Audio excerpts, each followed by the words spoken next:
Welcome back to my channel. For today's video, I'm going to be going through two movies and doing two quick reviews of Candyman and Shang-Chi.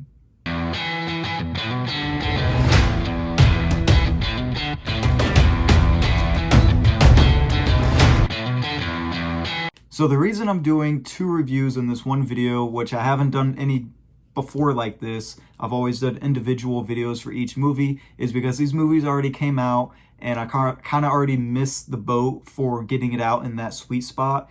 But I still do want to talk about both of these movies because I saw these movies a couple days apart and I loved both of them. So I had really good experiences seeing both of these movies. First up, I want to go ahead and talk about Candyman. So Candyman was a movie that I only saw the one trailer that came out, and that was like a year ago because I'm pretty sure this movie got delayed because of everything that was going on. But I saw the one trailer, not a fan of the original Candyman that came out. Saw it once, maybe 1.5 times, didn't even finish the second time. So it's kind of a franchise that, even though I like horror, it was never one that intrigued me. So this one, I didn't really know what to expect, but I saw it maybe like a week after it came out. It had really good reviews, so I figured why not? I went down to the theater by myself, checked it out, and my mind was blown. This movie was amazing. The story was awesome. The way they were able to modernize it, and they kept the lore of the Candyman. It starts off like in like the 70s or late 70s, early 80s. And then it progresses to modern day, so there's still that lore, but the Candyman is like kind of forgotten. So when the main character starts unraveling the story of who the Candyman is, he kind of brings it to a new batch of a generation and kind of like resurrects the character and goes on a killing spree. And something that really impressed me was the way that they were able to do the shots of Candyman in the reflections and mirrors. And when you do see someone getting killed and there's no reflection, you kind of just see like their body dangling and moving by itself. So the fact that you can't even see him unless you're in that reflection is scary, because you'll just be standing there thinking, oh, I said his name 5 times, nothing's gonna happen, and then boom, it happens. I haven't gone back to watch the original, even though I loved this one so much, but I don't recall that in the original any character transformed into the Candyman. If that did happen, then I forgot about it. But in this one, it's not too much of a spoiler because movie's already been out for a little bit, but I'm going to talk about it anyway. The main character, you see him progress into him becoming the Candyman. It starts off with the bee kind of like marking him, and from that little mark, each day it gets progressively worse on his hand. Eventually you piece it together, his hand's going to fall off. He's starting to lose his mind with his paintings and stuff like that.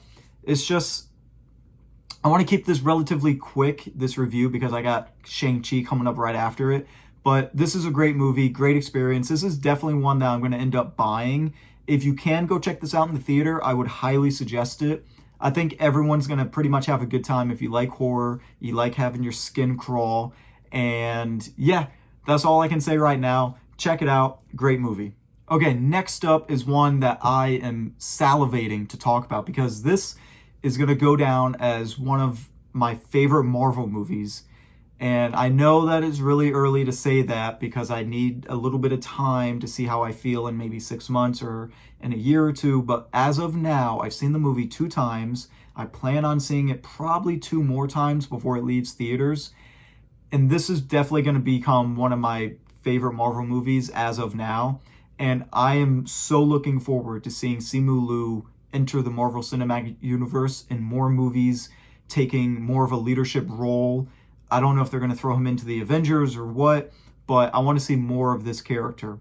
So yesterday, I recorded the 8th episode of the Only Film Fans podcast, which is going to be coming out this Sunday. This Sunday is going to be the 11th, and in this episode, we talk about spoilers of Shang-Chi. I said it in that video, but I'm going to say it in this one right here. This has the best choreography, fight sequences, whatever you want to call it, that I've seen in an MCU movie yet. This is the best. There can be scenes where two characters are fighting, but it's more of a dance. And there can also be scenes where there's just dudes straight up getting pummeled by Shang-Chi. And speaking of getting pummeled, the thing that I was already invested in this movie from the opening couple scenes and meeting Shang-Chi and Katie, I was already all into that. But the bus scene is the best scene of the whole entire movie.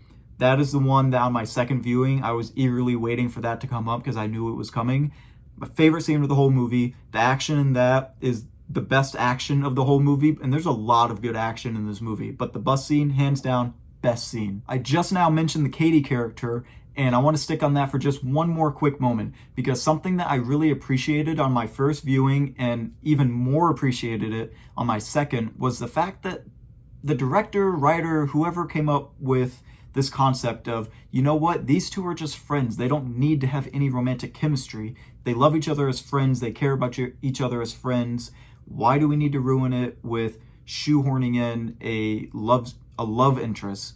They didn't do that. And that was really refreshing because in these movies, there's always some sort of romantic lead or thing going on. And it was refreshing not to see that in this movie. Two people of the opposite sex can be best friends, and that's it.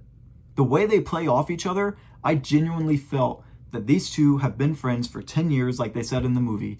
Their humor and their heart with each other is just, it's amazing. They have great chemistry together, and that's kind of weird because I'm really not a big fan of Awkwafina, but in this movie, she works. As much as I did love this movie, there was one glaring problem that stuck out to me the second time I watched it. Not the first time, but the second time I watched it.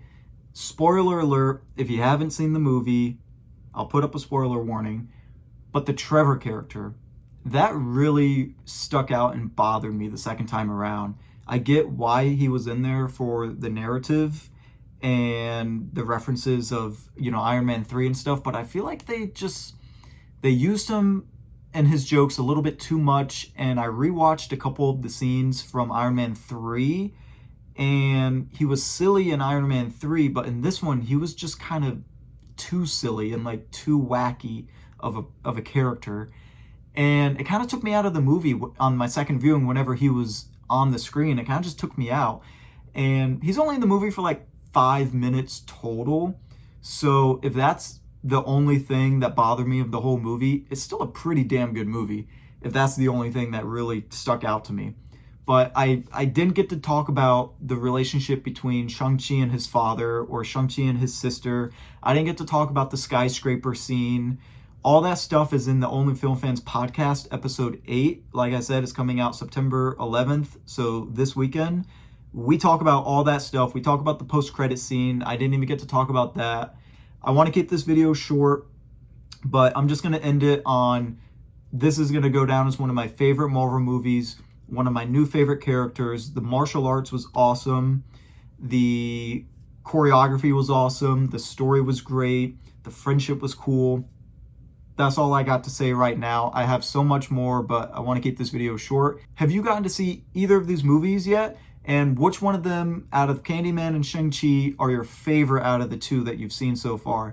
If you liked this video, don't forget to hit that subscribe button down below. And before we go, I love the smell of napalm in the morning.